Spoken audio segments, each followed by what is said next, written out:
Commandant sir আমাদের সাথে।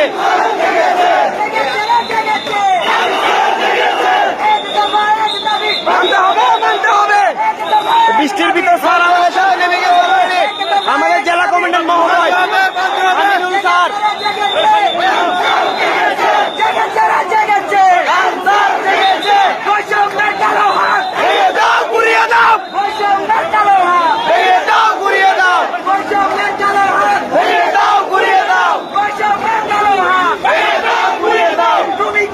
অবশেষে আমাদের জেলা কমান্ড্যান্ট মহোদয় আমাদের সাথে বেড়ে গেছে।